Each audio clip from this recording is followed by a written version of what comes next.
Bible గ్రంథంలో ఒక మాట తెలుసు, ఏంటో తెలుసా? సింహం వలె అపవాది ఎవరిని తిందుమా అని గర్జిస్తూ ఉంటది.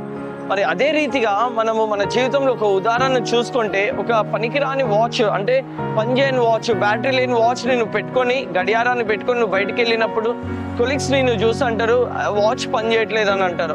మళ్ళీ నువ్వు టీ తాగడానికి వెళ్ళినప్పుడు అంటారు ఆ టీ స్టాల్ దగ్గర ఆ వాచ్ పని చేయట్లేదు అని అంటారు. నీ ఫ్రెండ్స్ నేను చూసి అంటారు ఆ వాచ్ పని చేయట్లేదు అని అంటుంటారు. వాళ్ళు చాలా మంది ఆ వాచ్ ని చూసి అది పని చేయట్లేదు, అది పని చేయట్లేదు, అది పని చేయట్లేదు అంటారు.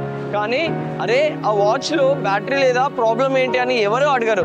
ఇన్ ద సేమ్ వే అపవాది కూడా నీ బలహీనతను చూసి నేను పాయింట్అవుట్ చేసి నేను కృంగదీయాలని చూస్తుంటది. కానీ దేవుడు నీతో ఇంకొక మాట కూడా మాట్లాడుతుండు. ఏంటో తెలుసా? దేవునికి లోబడి ఉండుడి, అపవాదిని ఎదురించుడి. ఎప్పుడైతే దేవుడు వాక్యాన్ని నువ్వు తీసుకుంటావో దేవుడు వాక్యం నీకు బలంగా మారుతుంది. ఆ వాక్యం ఎప్పుడైతే నీకు బలంగా మారుతుందో నువ్వు యుద్ధం చేయగలుగుతావు.